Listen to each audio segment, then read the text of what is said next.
할아버지, 숨 참고 죽은 척 하세요. 살기 등등한 조카 며느리의 발밑, 침대 밑 차가운 바닥에 납작 엎드린 22살 중졸 요양보호사의 이 절박한 속삭임이 기적을 만들었습니다. 죽음 직전까지 몰린 한강그룹 한승철 회장과 가진 것 하나 없는 요양보호사의 목숨을 건 비밀 반격. 과연 그날 밤 아무도 몰랐던 그 병실 안에서는 무슨 일이 벌어졌던 걸까요? 사연을 듣기 전에 구독과 좋아요 한번 눌러주시고 지금 이 이야기를 어디에서 듣고 계신지도 댓글로 남겨주세요. 그 자리에 늘 건강과 좋은 일이 함께하길 바라겠습니다. 푸른솔 VIP 요양원에서 한승철 회장은 악명이 높았습니다. 40년을 맨손으로 버텨 한강그룹을 일군 자수성가의 상징. 그러나 1년 전 뇌졸중이 그 남자의 왼쪽을 절반을 앗아갔고 지금은 강남 한복판 최고급 요양원 병실에 반신이 마비된 채 누워 있었습니다. 몸은 무너졌지만 성격만큼은 입원 전과 조금도 달라지지 않았죠. 아니, 오히려 더 날카로워졌습니다. 2달 사이 담당 요양보호사를 3명이나 내쫓았고 VIP 병동 직원들은 그 방 앞만 지나가도 발걸음을 빠르게 했습니다. 밥이 조금만 식어도 식판을 밀어냈고 재활 운동 시간에 조금이라도 마음에 들지 않으면 호출벨을 눌러 난리를 쳤죠. 병동 주임은 매일 아침 한숨부터 내쉬었습니다. 저 방 담당만 생기면 요양원 전체가 긴장하는 판이었으니까요.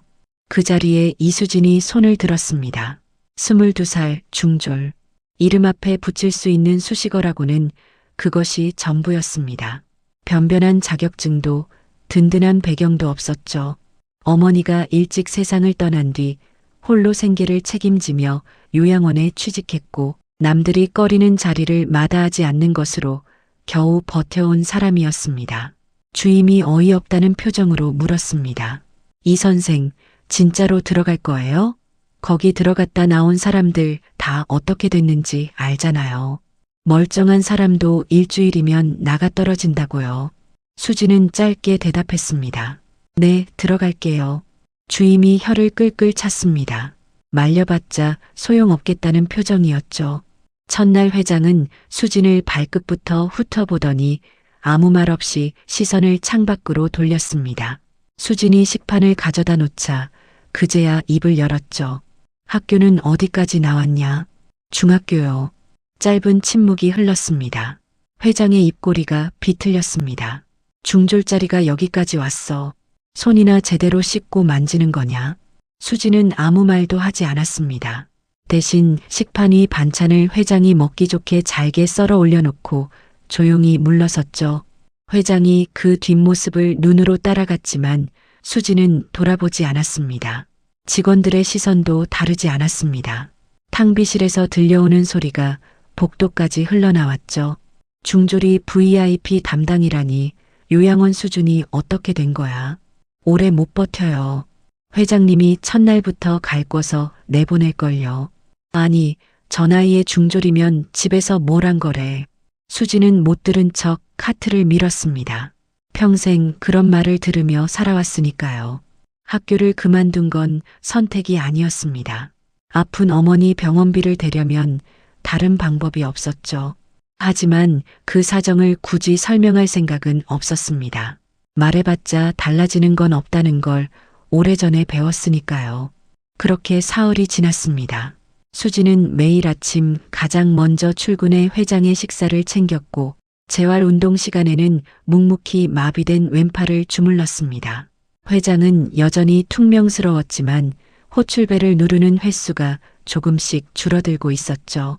사흘째 저녁 수진이 병실 구석에서 바닥을 닦고 있을 때였습니다. 복도 쪽에서 또각또각 날이 선 구두 소리가 들려왔죠. 구태준 부회장의 아내 박선이었습니다. 평소 면회 시간보다 한참 늦은 시각이었습니다. 그녀는 들어오자마자 수행원에게 낮게 지시했습니다. 문 잠가. CCTV 꺼. 수진의 손이 그 자리에서 멈췄습니다. 나가기엔 이미 늦었습니다. 발소리가 문 바로 앞까지 다가와 있었으니까요. 수지는 망설임 없이 침대 밑으로 몸을 밀어 넣었습니다. 차갑고 퀴퀴한 냄새가 코를 찔렀지만 입을 틀어막고 숨을 죽였죠. 박선희가 서류 봉투를 꺼내 회장 가슴에 던졌습니다. 유 원장 수정본이에요. 오늘 안에 도장 찍으세요. 언제까지 버티실 거예요? 회장이 떨리는 손으로 서류를 밀어냈습니다. 박선희의 표정이 순식간에 굳어졌죠. 그녀는 협탁 위 물컵을 집어들더니 벽을 향해 내동댕이 쳤습니다. 와장창 유리 파편이 사방으로 튀며 회장의 뺨을 스쳤습니다. 붉은 선이 그어졌죠. 박선희가 호출벨 선을 잡아 뽑았습니다. 그리고 베개를 집어들었습니다. 침대 밑에서 그 광경을 지켜보던 수진의 등줄기에 식은 땀이 흘렀습니다. 심장이 터질 듯 뛰었지만 몸을 움직일 수가 없었습니다. 베개를 든 박선희의 손이 회장의 얼굴 위로 천천히 내려오고 있었습니다. 베개를 든 박선희의 손이 회장의 얼굴 위로 천천히 내려오고 있었습니다. 회장은 마비된 왼팔로 버티려 했지만 힘이 없었죠. 산소 모니터 경고음이 울리기 시작했습니다. 삐삐삐. 박선희가 손목으로 모니터 선을 거칠게 잡아당겨 뽑아버렸습니다. 병실 안이 순식간에 고요해졌죠. 그 정막이 오히려 더 섬뜩했습니다. 침대 밑에서 수지는 입술을 피가 나도록 깨물었습니다. 당장 튀어나가 저 팔을 낚아채야 했습니다. 하지만 그러면 둘 다 끝이었죠. 수진의 시선이 박선희의 손끝으로 향했습니다. 베개를 높이 쳐든 손끝이 미세하게 그러나 걷잡을 수 없이 떨리고 있었습니다. 입으로는 살기를 내뿜고 있었지만 막상 결행하기엔 주저하는 기색이 역력했죠. 수지는 그 미묘한 망설임을 놓치지 않았습니다. 바로 그 순간이었습니다. 박선희의 핸드백에서 요란한 벨소리가 울렸습니다. 그녀가 인상을 찌푸리며 베개를 든 채 몸을 돌렸습니다. 여보, 내가 지금 바쁘다고 했잖아. 수화기 너머로 구태준의 웅얼거리는 목소리가 새어나왔습니다. 빨리 처리하라는 듯 했죠. 박선희가 발끈해서 소리쳤습니다. 그냥 확 눌러버리라고. 당신이 여기 없다고 함부로 말하지 마. 나도 무섭단 말이야.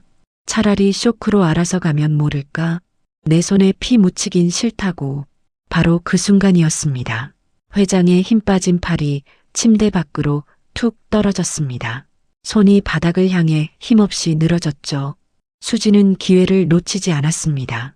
침대 밖으로 나가지 않은 채 안쪽에서 회장의 손목을 지그시 눌러 잡았습니다. 회장이 소스라치게 놀라 헛바람을 들이켰습니다. 침대 밑에서 아주 작지만 또렷한 속삭임이 흘러나왔습니다. 회장님, 제발 죽은 척 하세요. 숨 참으세요. 어서요. 회장의 머릿속에 살아야 한다는 본능이 스쳤습니다. 박선희가 전화를 끊고 몸을 돌리려는 찰나였습니다. 회장은 전구가 꺼지듯 눈동자에 초점을 풀며 고개를 옆으로 툭 떨궜습니다. 입을 벌린 채 숨을 딱 멈췄죠. 그 모습은 영락없는 시신이었습니다. 박선희가 침대를 내려다보았습니다. 그리고 그 자리에서 굳어버렸죠. 어머니. 대답이 없었습니다. 들고 있던 베개가 힘없이 바닥으로 툭 떨어졌습니다. 그녀의 눈동자가 갈 곳을 잃고 흔들렸습니다. 분명 베개는 얼굴에 닿지도 않았는데 고개가 꺾여버렸으니까요. 박선희는 자신의 두 손을 내려다보았습니다. 손끝이 미친 듯이 떨리고 있었죠. 아니야, 난 아직 누르지도 않았어. 혼자 숨이 넘어간 거야. 하지만 확신할 수 없었습니다. 방금 전까지 고래고래 소리를 지르며 몰아붙인 건 자신이었으니까요. 우르릉 쾅. 그때 천둥 소리가 병실을 뒤흔들었습니다. 박선희가 비명을 지르며 주저앉았습니다. 죄지은 공포가 극에 다했던 탓일까요? 그녀는 바닥에 떨어진 물잔 조각을 미친 듯이 주워 담았습니다. 지문을 없애야 한다는 생각뿐이었죠. 박선희는 핸드백을 챙겨 들고 도망치듯 문을 향해 달렸습니다. 벌컥 문이 열리고 또각또각 구두 소리가 복도에 울려 퍼졌습니다. 그리고 멀어졌습니다. 병실 문이 닫히고 정적이 찾아왔습니다. 잠시 후 침대 밑에서 수진이 기어 나왔습니다. 식은땀으로 흠뻑 젖은 채 다급하게 회장의 어깨를 흔들었죠. 회장님, 숨 쉬세요. 그 사람 갔어요. 푸악 회장이 참았던 숨을 거칠게 토해냈습니다. 기침이 터져 나왔고 떨리는 손이 수진의 팔목을 생명줄처럼 움켜쥐었습니다. 두 사람의 눈이 마주쳤습니다. 회장의 눈 속에는 공포와 분노, 그리고 수진을 향한 날 선 의심이 뒤섞여 있었죠.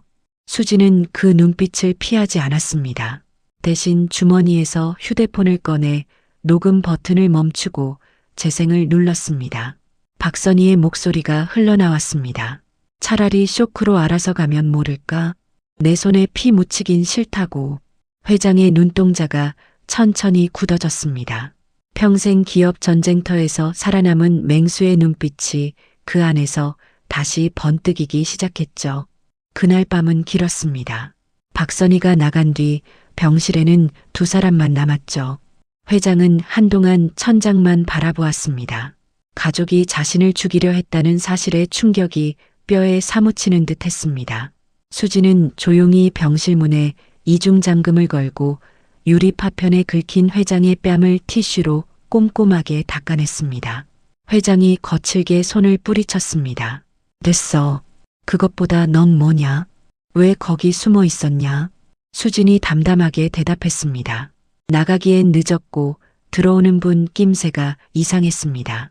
회장이 수진을 뚫어지게 바라보았습니다. 녹음은 왜 했어? 잘못된 걸 보면 증거를 남겨야 한다고 생각했습니다. 학력이 없어도 그 정도 눈은 있습니다. 짧은 침묵이 흘렀습니다. 회장이 픽 웃었죠. 중졸짜리 치고는 머리가 돌아간다는 표정이었습니다.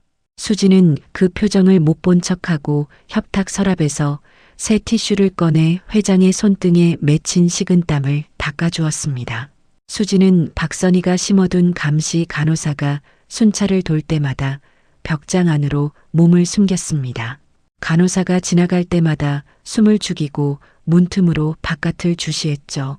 인기척이 느껴질 때마다 심장이 입 밖으로 튀어나올 것 같았지만 표정만은 덤덤하게 관리했습니다. 새벽 2시가 넘어서야 병동이 완전히 조용해졌습니다. 수지는 살금살금 복도 끝 자판기로 기어가 율무차 2잔을 뽑아왔습니다. 따뜻한 종이컵을 회장 손에 쥐어주었죠. 회장이 컵을 내려다보다 한 모금 마셨습니다.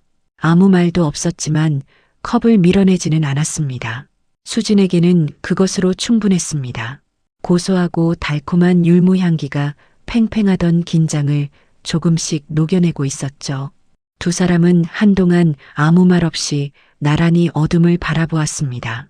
빗소리만이 창문을 두드리고 있었습니다. 새벽 4시가 되어서야 회장이 입을 열었습니다. 이름이 뭐라고 했냐? 이수진입니다. 회장이 천장을 바라보며 짧게 중얼거렸습니다.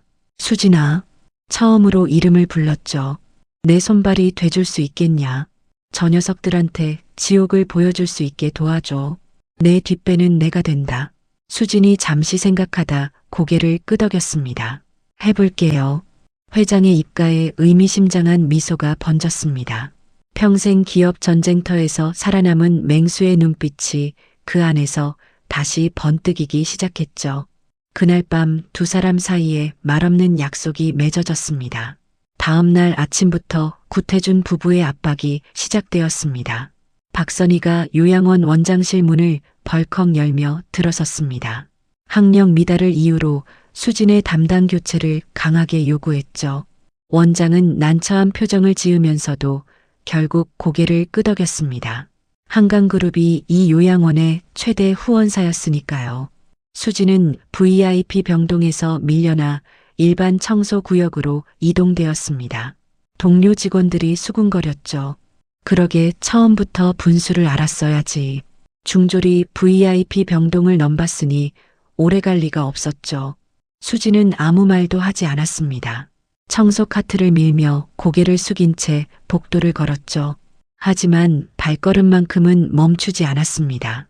청소를 핑계로 복도를 오갈 때마다 병실 창문 너머로 회장의 상태를 눈으로 확인했습니다. 회장도 수진이 지나갈 때마다 시선으로 따라갔지만 내색하지 않았죠. 그러던 오후였습니다. 수진이 재활치료실 청소를 마치고 나오다 회장의 휠체어와 마주쳤습니다. 담당 치료사가 잠시 자리를 비운 틈이었죠. 수진은 아무 말 없이 회장의 굳어버린 왼쪽 손목을 집어들고 천천히 주무르기 시작했습니다. 회장이 뿌리치려다 멈칫했습니다. 손길이 거칠지 않았기 때문이었죠. 수진이 팔을 주무르던 중 소매가 흘러내렸습니다. 손목에 걸린 낡은 은팔찌가 형광등 빛에 드러났습니다. 회장의 눈동자가 그 자리에서 굳어버렸습니다. 안색이 순식간에 창백해졌죠. 수진이 이상하게 여겨 물었습니다. 왜 그러세요, 회장님? 어디 불편하세요? 회장이 떨리는 손가락으로 팔찌를 가리켰습니다. 그거 어디서 났냐? 수진이 대답했습니다. 돌아가신 어머니 유품이에요. 항상 차고 다닙니다. 회장은 아무 말도 하지 않았습니다. 그저 눈을 감아버렸죠. 하지만 감긴 눈꺼풀 안에서 눈동자가 격렬하게 흔들리고 있었습니다. 평생을 찾아 헤매던 무언가가 바로 눈앞에 있다는 듯, 그러나 섣불리 믿었다가 또 무너질까 두려운 듯한 표정이었습니다. 수지는 그 표정의 의미를 알 수 없었습니다. 다만 무언가 건드려서는 안 될 것을 건드렸다는 느낌이 온몸을 타고 흘렀죠. 두 사람 사이에 묘하고 무거운 침묵이 내려앉았습니다. 다음 날 아침 회장은 수진을 불렀습니다. 청소구역이 바뀐 뒤로 병실에 들어올 수 없게 된 수진이었지만 회장이 직접 요양원 원장에게 전화를 걸었습니다. 용건은 단 하나였죠. 이수진을 오늘부로 개인 간병인으로 고용하겠다는 통보였습니다. 원장이 박선희 눈치를 보며 난색을 표했지만 회장의 목소리는 단호했습니다. 내 돈으로 내가 고용하는데 당신이 왜 허락을 받으러 가냐? 오늘부로 이수진 씨 담당받고. 원장은 결국 무릎을 꿇었죠. 수진이 다시 병실로 돌아왔습니다. 복도에서 마주친 동료 직원들이 수군거렸습니다. 어떻게 된 거야? 저 사람이 회장님한테 무슨 짓을 한 거야? 중졸이 어떻게 개인 간병인까지 됐대? 수진은 못 들은 척 고개를 숙이고 병실 문을 열었습니다. 박선희의 얼굴이 굳어졌지만 당장 손을 쓸 수는 없었습니다. 회장이 의식이 또렷한 상태에서 직접 내린 결정이었으니까요. 그날 오후 회장은 수진에게 금고 비밀번호를 알려주었습니다. 안에 명함 한 장 있어. 가져와. 수진이 금고를 열었습니다. 두툼한 서류들 사이에서 명함 한 장을 꺼냈죠. 법무법인 정의 대표 최도연 변호사. 회장이 말했습니다. 20년을 함께한 사람이야. 이 사람만 믿을 수 있어. 무슨 일이 생기면 무조건 이 사람을 찾아가. 수진이 명함을 받아들며 물었습니다. 무슨 일이 생길 것 같으세요? 회장이 창밖을 바라보며 낮게 대답했습니다. 놈들이 가만히 있을 리 없으니까. 이사회 전에 반드시 움직인다. 수진은 명함을 주머니 깊숙이 넣었습니다. 손끝에 종이의 질감이 선명하게 느껴졌죠. 이것이 마지막 보루라는 걸 직감했습니다. 회장의 예감은 틀리지 않았습니다. 구태준이 긴급 이사회 소집을 통보했습니다. 안건은 회장의 경영 능력 상실 확인 및 직무대행 지정이었죠. 매수된 담당 의사의 소견서가 이미 준비되어 있었습니다. 회장이 뇌졸중 후유증으로 인해 정상적인 판단 능력을 상실했다는 내용이었습니다. 이사들 절반이 이미 구태준 편으로 넘어간 상태였고 안건이 통과되면 회장은 모든 결정권을 잃게 되는 상황이었습니다. 수진이 이 사실을 회장에게 전하자 회장이 이를 갈았습니다. 서두르는 걸 보니 뭔가 더 있어. 놈들이 숨기고 있는 게 있다고. 그 눈빛은 분노와 냉정함이 뒤섞인 채 날카롭게 번뜩이고 있었습니다. 마비된 몸이지만 정신만큼은 조금도 무너지지 않은 사람의 눈빛이었죠. 수지는 그날 저녁 사흘 전 촬영해둔 투약 기록 사진과 오늘 기록을 비교했습니다. 처방된 진정제 용량이 또 올라가 있었죠. 이 속도라면 이사회가 열리는 날까지 회장은 하루 대부분을 의식이 흐릿한 상태로 보내게 될 것이었습니다. 회장을 무력화시킨 뒤 경영 능력 상실을 기정사실화하려는 계획이 분명했습니다. 수지는 날짜별로 기록을 정리해 저장했습니다. 혼자 판단하기엔 한계가 있었죠. 수지는 화장실에 숨어 최도연 변호사에게 전화를 걸었습니다. 떨리는 목소리로 상황을 설명하고 녹음 파일이 있다는 말을 꺼냈습니다. 전화기 너머가 잠시 조용해졌습니다. 최 변호사가 낮고 차분하게 물었습니다. 회장님이 직접 연락하라고 하셨습니까? 네, 명함을 주셨어요. 또 잠시 침묵이 흘렀습니다. 알겠습니다. 투약 기록 사진 저한테 보내주세요. 그리고 절대 혼자 결정하지 마십시오. 무슨 일이 있어도 그 녹음 파일만큼은 지켜야 합니다. 전화를 끄는 수지는 차가운 화장실 벽에 등을 기댔습니다. 이제 혼자가 아니었습니다. 하지만 홀가분하기는커녕 오히려 더 무거운 긴장감이 가슴을 짓눌렀습니다. 진짜 싸움이 시작되고 있다는 걸 온몸으로 느꼈으니까요. 병실로 돌아오는 복도에서 수진의 발걸음이 멈췄습니다. 회장 병실 앞에 박선희가 서 있었습니다. 손에는 두툼한 서류 봉투가 들려 있었죠. 이사회 전에 유 원장 서명을 다시 받으러 온 것이 분명했습니다. 박선희가 병실 문에 손을 얹는 순간 회장의 목소리가 안에서 단호하게 흘러나왔습니다. 들어오지 마. 오늘은 면회 안 받는다. 박선희가 문손잡이를 잡았다 놓았다를 반복하며 서 있었습니다. 그녀의 등에서 분노가 느껴졌습니다. 복도 끝에서 수진과 박선희의 눈이 마주쳤습니다. 박선희의 눈빛에 서늘한 살기가 스쳤죠. 수진은 시선을 피하지 않았습니다. 두 사람 사이의 공기가 팽팽하게 당겨졌습니다. 먼저 고개를 돌린 것은 박선희였습니다. 그녀는 낮게 중얼거리며 구두 소리를 울리며 복도를 걸어나갔습니다. 두고 보자고. 구두 소리가 완전히 사라지고 나서야 수지는 참고 있던 숨을 천천히 내쉬었습니다. 주머니 안명함을 꽉 쥔 손은 여전히 떨리고 있었습니다. 이틀 뒤 아침이었습니다. 수진이 회장의 아침 식사를 챙기러 병실에 들어서는 순간 복도 끝에서 요양원 원장이 다가왔습니다. 표정이 굳어 있었죠. 원장 뒤로 낯선 남자 2명이 따르고 있었습니다. 정장 차림이었지만 넥타이가 느슨하게 풀려 있었고 눈빛이 날카로웠습니다. 이수진 씨 맞죠? 잠깐 따라와 주세요. 원장의 목소리가 떨렸습니다. 수진이 물었습니다. 무슨 일이에요? 회장님 병실에서 고가 시계가 없어졌습니다. 확인할 게 있어서요. 수진의 등줄기에 차가운 기운이 흘렀습니다. 예상했던 일이었지만 막상 닥치니 다리가 굳어버렸죠. 수진은 침착하게 고개를 끄덕이며 따라 나섰습니다. 병실 창문 너머로 회장이 수진을 바라보고 있었습니다. 그 눈빛에는 미안함과 분노가 뒤섞여 있었죠. 수진은 회장을 향해 짧게 고개를 끄덕였습니다. 걱정하지 말라는 뜻이었습니다. 대기실은 좁고 차가웠습니다. 형광등 불빛만이 윙윙거리며 공간을 채우고 있었죠. 낯선 남자 중 한 명이 태블릿 PC 화면을 수진 앞에 내밀었습니다. CCTV 영상이었습니다.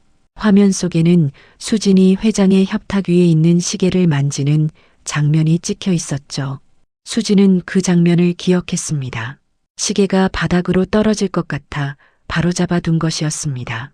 하지만 영상은 그 앞뒤가 잘려 있었습니다. 수진이 시계를 집어드는 장면만 남아 있었죠. 이게 훔치는 장면 아닌가요? 남자가 차갑게 말했습니다. 저는 바로잡아 둔 겁니다. 전후 영상을 보시면 알 수 있어요.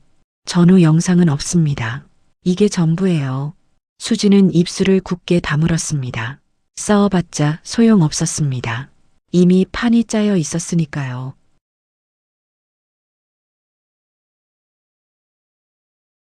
남자들이 잠시 자리를 비웠습니다. 대기실에 수진 혼자 남았죠. 수진은 주머니 안을 확인했습니다. 녹음 파일이 든 휴대폰이 손끝에 닿았습니다. 이것만 지키면 됩니다. 이것만 뺏기지 않으면 아직 끝나지 않았습니다. 수진은 떨리는 손으로 최도연 변호사에게 문자를 보냈습니다. 절도 누명으로 격리됐습니다. 녹음 파일 있습니다. 도와주세요. 문자를 보내고 나서 수진은 휴대폰을 속옷 안쪽 깊숙이 숨겼습니다. 누가 빼앗으러 와도 쉽게 내주지 않겠다는 결심이었죠. 한편 병실에서 이 소식을 전해 들은 회장은 처음으로 벽에 손을 짚고 일어서려 했습니다. 마비된 왼쪽 다리가 버티지 못하고 무너졌습니다. 간호사가 달려와 붙잡았습니다. 회장님, 안 됩니다. 위험해요. 회장이 간호사의 손을 뿌리쳤습니다. 이수진 당장 데려와. 그 사람 내 개인 간병인이야. 무슨 권리로 가둬놓은 거야. 간호사가 당황하며 원장에게 연락을 취했습니다. 하지만 원장도 쉽사리 움직이지 못했죠. 박선희의 지시가 떨어져 있었으니까요. 회장은 이를 악물고 다시 한번 일어서려 했습니다. 왼쪽 다리에 감각이 없었지만 오른쪽 다리만으로 버텼습니다. 침대 난간을 손으로 짚고 천천히 몸을 일으켰죠. 간호사가 다시 달려들었지만 회장이 낮게 으르렁거렸습니다. 건드리지 마. 대기실 문이 다시 열렸습니다. 이번에는 낯선 남자들이 아니었습니다. 최도연 변호사였습니다. 헝클어진 머리에 재킷도 제대로 걸치지 못한 채 달려온 모습이었죠. 그 뒤로 경찰관 2명이 따르고 있었습니다. 최 변호사가 대기실을 가로질러 수진 앞에 섰습니다. 수진의 상태를 위아래로 훑어보더니 짧게 말했습니다. 괜찮습니까? 수진이 고개를 끄덕였습니다. 최 변호사가 몸을 돌려 원장을 바라보았습니다. 이분은 지금 당장 나가셔야 합니다. 증거 없는 격리는 불법입니다. 원장이 말을 더듬었습니다. 그게 시계가 없어져서. 시계는 박선희 씨 지시로 수행원이 가져갔습니다. 요양원 외부 CCTV에 찍혔습니다. 그 말에 원장의 얼굴이 새하얗게 질렸습니다. 최 변호사가 수진의 어깨를 이끌며 말했습니다. 갑시다. 드릴 말씀이 있습니다. 수진이 자리에서 일어섰습니다. 복도로 나오자 차갑던 공기가 조금 달라진 것 같았습니다. 아직 끝나지 않았습니다. 이제부터가 진짜였습니다. 최도연 변호사가 수진을 요양원 밖 주차장으로 이끌었습니다. 차 안에 마주 앉자마자 그가 먼저 입을 열었습니다. 녹음 파일 들어봐도 되겠습니까? 수진이 속옷 안쪽에서 휴대폰을 꺼내 재생 버튼을 눌렀습니다. 박선희의 목소리가 차 안을 가득 채웠습니다. 차라리 쇼크로 알아서 가면 모를까? 내 손에 피 묻히긴 싫다고. 최 변호사는 눈을 감은 채 끝까지 들었습니다. 재생이 멈추자 한동안 아무 말도 하지 않았죠. 그러다 천천히 눈을 떴습니다. 이걸 혼자 녹음했습니까? 네. 겁나지 않았습니까? 수진이 잠시 생각하다 대답했습니다. 겁났습니다. 그래도 그냥 있을 수는 없었습니다. 최 변호사가 수진을 한참 바라보았습니다. 그러다 시선이 수진의 손목으로 향했습니다. 낡은 은팔찌가 소매 밑으로 살짝 드러나 있었죠. 그의 눈빛이 미묘하게 흔들렸습니다. 그 팔찌, 잠깐 봐도 되겠습니까? 수진이 의아한 표정으로 팔찌를 내밀었습니다. 최 변호사가 팔찌를 들어 안쪽 각인을 확인했습니다. HJ-1. 그의 손이 미세하게 떨렸습니다. 그는 수진에게 팔찌를 돌려주고 한동안 앞유리만 바라보았습니다. 수진이 물었습니다. 혹시 이 팔찌 아세요? 최 변호사가 천천히 고개를 돌렸습니다. 회장님 금고에 똑같이 생긴 팔찌가 있습니다. 안쪽에 HJ-1이라고 새겨진 것으로요. 한지은 씨 돌잔치 때 회장님이 직접 주문 제작하신 겁니다. 세상에 단 2개뿐이죠. 수진의 심장이 쿵 내려앉았습니다. 한지은이요. 회장님의 외동딸입니다. 25년 전 교통사고로 돌아가셨죠. 사고 직후 갓난아기가 행방불명되었습니다. 차 안이 갑자기 좁아지는 것 같았습니다. 수진은 자신의 손목에 걸린 팔찌를 내려다보았습니다. 어머니가 남긴 유품, 항상 차고 다니라던 그 팔찌가 갑자기 전혀 다른 무게로 느껴졌습니다. 최 변호사가 조용히 말했습니다. 확인해 봐야 합니다. 수진 씨, 유전자 검사 동의하시겠습니까? 수진은 대답 대신 고개를 끄덕였습니다. 말이 나오지 않았습니다. 두 사람은 곧장 병실로 향했습니다. 회장은 침대 난간을 짚은 채 앉아 있었습니다. 간호사들의 만류에도 눕지 않고 버티고 있었죠. 수진이 들어서자 회장의 눈빛이 달라졌습니다. 괜찮냐? 수진이 고개를 끄덕였습니다. 최 변호사가 앞으로 나서며 말했습니다. 회장님, 드릴 말씀이 있습니다. 그가 팔찌 이야기를 꺼내는 순간 회장의 얼굴이 굳어버렸습니다. 그는 아무 말도 하지 않고 최 변호사를 바라보다가 천천히 수진에게로 시선을 옮겼습니다. 수진의 손목을 보는 회장의 눈빛은 복잡했습니다. 기대와 두려움이 뒤섞인 오랫동안 기다려온 무언가를 마주한 사람의 눈빛이었죠. 회장이 떨리는 손으로 침대 옆 금고를 열었습니다. 서류들 사이에서 작은 벨벳 주머니를 꺼냈습니다. 주머니 안에서 팔찌 하나가 나왔습니다. 수진의 것과 모양이 똑같았습니다.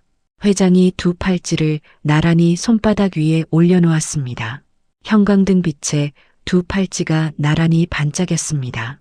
HJ-1과 HJ-2. 25년 만에 짝을 찾은 것들이었죠. 회장의 손이 심하게 떨렸습니다. 그는 입술을 굳게 다물고 눈을 감았습니다. 감긴 눈꺼풀 아래로 눈물이 흘러내렸습니다. 소리 없는 울음이었습니다. 수지는 그 모습을 바라보다 시선을 내려 자신의 손목을 보았습니다. 어머니가 왜 이 팔찌를 남겼는지, 왜 항상 차고 다니라 했는지 이제야 조금씩 이해가 되기 시작했습니다. 최 변호사가 검사기관에 연락을 취했습니다. 수진의 머리카락과 회장의 혈액 샘플이 담긴 봉투가 당일 퀵으로 발송되었습니다. 오토바이가 주차장을 빠져나가는 소리가 들렸습니다. 수진은 창밖으로 멀어지는 오토바이 미등을 바라보았습니다. 결과가 나오기까지 일주일, 그 일주일이 평생보다 길게 느껴질 것 같았습니다. 회장이 낮게 말했습니다. 결과가 어떻게 나오든 넌 이미 내 사람이야. 수진은 대답하지 못했습니다. 목구멍이 뜨겁게 막혀 있었으니까요. 하지만 그 말이 가슴 깊은 곳에 박혀 오랫동안 울렸습니다. 이제 주사위는 던져졌습니다. 결과가 나오기 전에 구태준 부부가 또 어떤 수를 써올지 알 수 없었습니다. 수지는 주머니 안 휴대폰을 꽉 쥐었습니다. 녹음 파일과 투약 기록 사진, 이 두 가지가 두 사람의 운명을 결정할 열쇠였습니다. 일주일은 길었습니다. 수지는 매일 아침 눈을 뜨자마자 휴대폰을 확인했습니다. 문자 한 통이 오지 않았는데도 하루에 수십 번씩 화면을 들여다보았죠. 회장도 마찬가지였습니다. 평소라면 재활운동 시간에 치료사에게 불평을 늘어놓던 사람이 그 일주일만큼은 입을 꾹 다물고 운동에만 집중했습니다. 기다리는 것 말고는 할 수 있는 게 없다는 걸 알면서도 가만히 있기가 너무 힘든 시간이었습니다. 구태준 부부는 그 사이에도 멈추지 않았습니다. 이사회 날짜를 앞당기려는 시도가 있었고 담당 의사를 통해 회장의 진정제 용량을 또 한 번 올리려는 움직임이 포착되었죠. 수진이 투약 시간마다 옆에 붙어 직접 확인했습니다. 간호사가 불편한 기색을 내비쳤지만 수진은 물러서지 않았습니다. 그러자 박선희가 직접 나타났습니다. 간병인이 의료행위에 개입하면 안 된다는 거 몰라요? 다음엔 고발합니다. 수진은 고개를 숙이며 짧게 대답했습니다. 명심하겠습니다. 하지만 발걸음은 물러서지 않았습니다. 회장의 눈빛이 그 모습을 묵묵히 따라갔습니다. 저 아이가 버텨주고 있다는 사실이 마비된 몸보다 더 큰 힘이 되었죠. 엿새째 저녁이었습니다. 구태준이 병실로 들어섰습니다. 평소와 달리 수행원도 없이 혼자였습니다. 그는 수진을 보자마자 나가 있으라고 손짓했습니다. 수진이 회장을 바라보았습니다. 회장이 짧게 고개를 끄덕였죠. 수진이 문 밖으로 나갔지만 완전히 자리를 떠나지는 않았습니다. 문틈에 바짝 붙어 안을 주시했죠. 구태준의 목소리가 낮게 흘러나왔습니다. 큰아버지, 저도 어쩔 수 없었습니다. 선희가 시키는 대로 한 것뿐이에요. 제발 한 번만 봐주십시오. 회장이 대답하지 않았습니다. 구태준이 목소리를 높였습니다. 그 간병인 여자가 큰아버지를 이용하고 있는 거예요. 중졸자리가 무슨 생각으로 여기 붙어 있겠습니까? 재산 노리는 거 뻔히 보이잖아요. 회장이 그제야 입을 열었습니다. 나가. 짧고 단호했습니다. 구태준이 문을 쾅 닫고 나갔습니다. 수지는 복도 끝 어둠 속에서 그 뒷모습을 바라보았습니다. 그리고 마침내 운명의 오후가 찾아왔습니다. 수진이 복도에서 청소 카트를 정리하던 중이었습니다. 지잉, 주머니 속에서 짧고 묵직한 진동이 울렸습니다. 수진은 하던 동작을 멈추고 급히 화장실 칸 안으로 몸을 숨겼습니다. 떨리는 손가락으로 문자 메시지 잠금을 풀었습니다. 유전자 검사 결과 안내.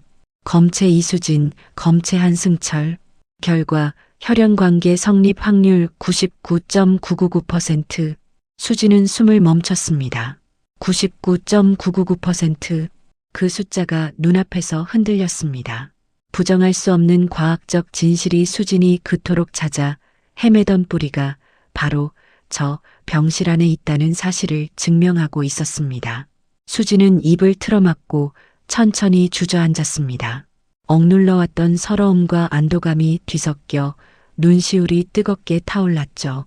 어머니가 왜 그 팔찌를 남겼는지, 왜 끝까지 말하지 못했는지 이제야 비로소 실감이 되었습니다. 혼자였던 시간이 너무 길었다는 생각에 한동안 화장실 바닥에서 일어날 수가 없었습니다. 수지는 눈물을 닦고 자리에서 일어섰습니다. 거울 속에 비친 눈빛은 이전과 달랐습니다. 더 이상 이방인의 것이 아니었죠.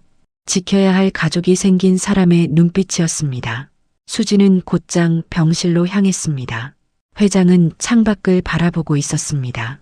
수진이 들어서는 소리에 고개를 돌렸습니다. 수진이 아무 말 없이 휴대폰 화면을 내밀었습니다. 회장이 화면을 받아들었습니다.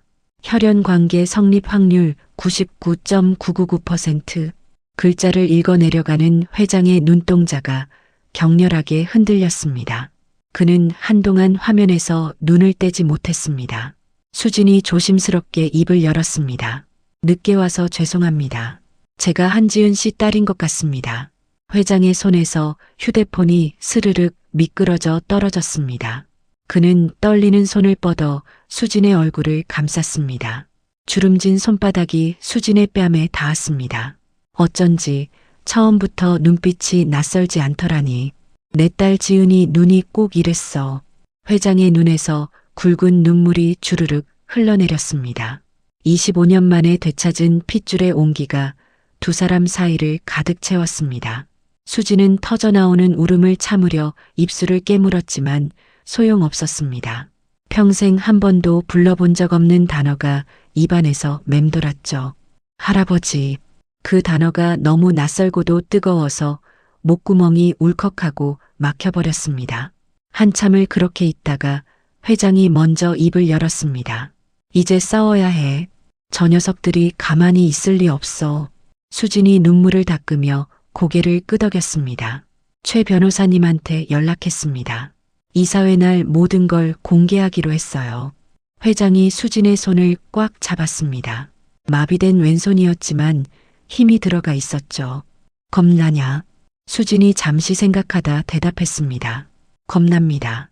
그래도 이제 혼자가 아니잖아요. 회장의 입가에 25년 만에 처음으로 진짜 미소가 번졌습니다. 그날 밤 병실에는 두 사람의 나지막한 목소리가 오랫동안 이어졌습니다. 잃어버린 시간을 조금씩 메워가듯 서로의 이야기를 주고받으며 긴 밤을 함께 지새웠습니다. 이사회는 내일 모레였습니다. 구태준 부부가 마지막 술을 써올 것이 분명했습니다. 하지만 두 사람의 손에는 이미 그것을 뒤집을 칼자루가 쥐어져 있었습니다. 이사회 당일 아침이었습니다. 한강그룹 본사 대회의실은 폭풍 정 같은 무거운 침묵에 잠겨 있었습니다. 구태준이 상석에 앉아 서류를 정리하고 있었고 박선희는 그 옆에서 붉은 립스틱을 고쳐 바르고 있었죠. 이사들이 하나둘 자리를 채웠습니다. 절반 이상이 이미 구태준 편으로 넘어간 얼굴들이었습니다. 박선희가 의사봉을 들며 회의를 시작하려는 순간이었습니다. 쾅, 회의실 문이 굉음을 내며 열렸습니다. 최도연 변호사가 서류 가방을 들고 단호한 표정으로 들어섰습니다. 그 뒤로 수진이 따랐습니다. 며칠 전까지 청소 카트를 밀던 모습이 아니었습니다. 몸에 딱 맞는 검은 정장을 입은 수진은 고개를 들고 회의실을 가로질러 걸어갔습니다. 박선희가 벌떡 일어났습니다. 이게 무슨 짓이야? 당장 저 사람들 끌어내. 최 변호사가 서류를 테이블 위에 탁 내려놓으며 말했습니다. 잠깐요. 먼저 확인하실 게 있습니다. 최 변호사가 서류를 하나씩 펼쳤습니다. 녹음 파일 녹취록, 날짜별로 정리된 투약 기록 조작 증거, 편집된 CCTV 원본 복원 파일. 이사들이 서류를 집어들며 술렁이기 시작했습니다. 박선희의 얼굴이 굳어졌죠. 최 변호사가 휴대폰을 테이블 중앙에 놓고 재생 버튼을 눌렀습니다. 차라리 쇼크로 알아서 가면 모를까? 내 손에 피 묻히긴 싫다고. 박선희의 목소리가 회의실 전체에 울려 퍼졌습니다. 구태준이 사색이 되어 자리에서 일어났습니다. 저건 조작이야. 불법 녹취라고. 최 변호사가 가볍게 받아쳤습니다. 증거 능력은 법정에서 판사님이 판단하실 겁니다. 살인 미수 혐의에 대해서요. 그 말에 이사들이 일제히 박선희를 바라보았습니다. 박선희가 뒷걸음질 쳤습니다. 수진이 앞으로 나서며 마지막 서류를 테이블 위에 내려놓았습니다. 유전자 검사 결과 혈연 관계 성립 확률 99.999%. 최 변호사가 좌중을 둘러보며 힘주어 말했습니다. 이수진 씨는 한승철 회장님의 외손녀입니다. 25년 전 사고로 행방불명된 한지은 씨의 딸이죠. 회의실이 술렁였습니다. 박선희의 눈이 커졌습니다. 그녀가 고개를 세차게 저으며 소리쳤습니다. 거짓말이야. 그 아이는 그때 없어진 게 맞아. 살아있을 리 없다고. 내가 직접 확인했는데. 회의실 안이 순간 얼어붙었습니다. 이사들이 경악하며 웅성거렸습니다. 박선희가 스스로 25년 전 사건에 관여했음을 자백한 셈이었으니까요. 구태준이 벌떡 일어나 박선희를 손가락질했습니다. 저 여자가 혼자 한 겁니다. 저는 몰랐어요. 형사님, 저는 진짜 몰랐다고요. 박선희의 눈이 뒤집혔습니다. 야, 이 비겁한 인간아. 형 장례식장에서 속이 시원하다고 웃은 게 누군데. 나한테 귓속말로 잘 됐다고 한 게 누구야. 구태준이 박선희의 입을 틀어막으려 달려들었습니다. 박선희가 짐승 같은 괴성을 지르며 구태준의 손을 물어뜯었습니다. 대한민국 굴지의 기업 이사회장이 순식간에 탐욕에 눈먼 부부가 서로를 물어뜯는 추악한 난장판으로 변해버렸습니다. 그때 회의실 문이 다시 열렸습니다. 전동 휠체어가 천천히 들어왔습니다. 한승철 회장이었습니다. 머리를 단정히 빗어넘기고 허리를 꼿꼿이 세운 채였습니다. 난장판을 버리던 두 사람이 굳어버렸습니다. 회장이 조카를 천천히 바라보며 입을 열었습니다. 내 아버지도 그랬지. 피는 어디 못 가는 법이야. 구태준이 바닥에 무릎을 꿇었습니다. 큰아버지, 저는 정말 몰랐습니다. 선희가 시키는 대로만 했을 뿐이에요. 한 번만 봐주십시오. 회장은 대답하지 않았습니다. 경찰들이 다가가 수갑을 꺼내 들었습니다. 박선희가 구두 한 짝이 벗겨진 것도 모른 채 발버둥을 쳤습니다. 내가 누군지 알아? 내가 한강그룹 며느리야. 이거나. 구태준은 질질 끌려가면서도 회장을 향해 울부짖었습니다. 큰아버지, 한 번만요. 제발이요. 회장은 차갑게 고개를 돌려 외면했습니다. 악인들이 끌려나간 회의실에는 깊은 정적만이 흘렀습니다. 이사들이 일제히 자리에서 일어나 회장과 수진을 향해 고개를 숙였습니다. 회장은 깊은 한숨을 내쉬며 수진을 바라보았습니다. 수진은 모든 긴장이 풀린 듯 눈시울이 붉어져 있었습니다. 회장이 떨리는 손을 뻗어 수진의 손을 꽉 잡았습니다. 수진아, 고생 많았다. 정말 고생했어. 수진은 대답 대신 고개를 숙였습니다. 뜨거운 눈물이 뺨을 타고 흘러내렸죠. 회장이 이사들을 향해 선언했습니다. 오늘부터 한수진이 경영 수업을 시작할 것입니다. 가장 낮은 곳에서 땀 흘려온 만큼 누구보다 현장을 잘 아는 따뜻한 리더가 될 거라 믿습니다. 창밖으로 오후 햇살이 쏟아져 들어왔습니다. 수진은 회장의 손을 꼭 쥔 채 창밖을 바라보았습니다. 어머니가 남긴 팔찌가 햇살에 반짝였습니다. 25년이라는 긴 세월을 돌아 드디어 제자리를 찾은 것들이 있었습니다. 두 사람의 얼굴에 세상에서 가장 평온한 미소가 번졌습니다. 이야기 끝까지 함께 해주셔서 감사합니다. 결국 구태준과 박선희는 25년 동안 감춰온 탐욕의 대가를 치르게 되었습니다. 돈과 권력을 향해 달려가던 두 사람이 서로를 물어뜯으며 무너지는 모습을 보면서 저는 이런 생각이 들었습니다. 사람이 가장 추악해지는 순간은 남을 짓밟을 때가 아니라 결국 제 발로 무너질 때라는 것을요. 그리고 이수진, 아니 한수진. 배운 것도 가진 것도 없다는 이유로 평생 무시당해온 22살 여자가 침대 밑에서 건넨 단 한마디가 한 사람의 목숨을 살렸고 25년 동안 닫혀있던 문을 열었습니다. 저는 이 이야기를 보면서 그런 생각이 들더라고요. 사람의 값어치는 학벌이나 집안이 아니라 결정적인 순간에 어떤 선택을 하느냐에 달려있다는 것을요. 수진이 그날 침대 밑에서 그냥 숨어만 있었다면 아무것도 달라지지 않았을 겁니다. 여러분은 어떻게 생각하시나요? 만약 수진과 같은 상황이었다면 여러분은 어떤 선택을 하셨을 것 같으세요?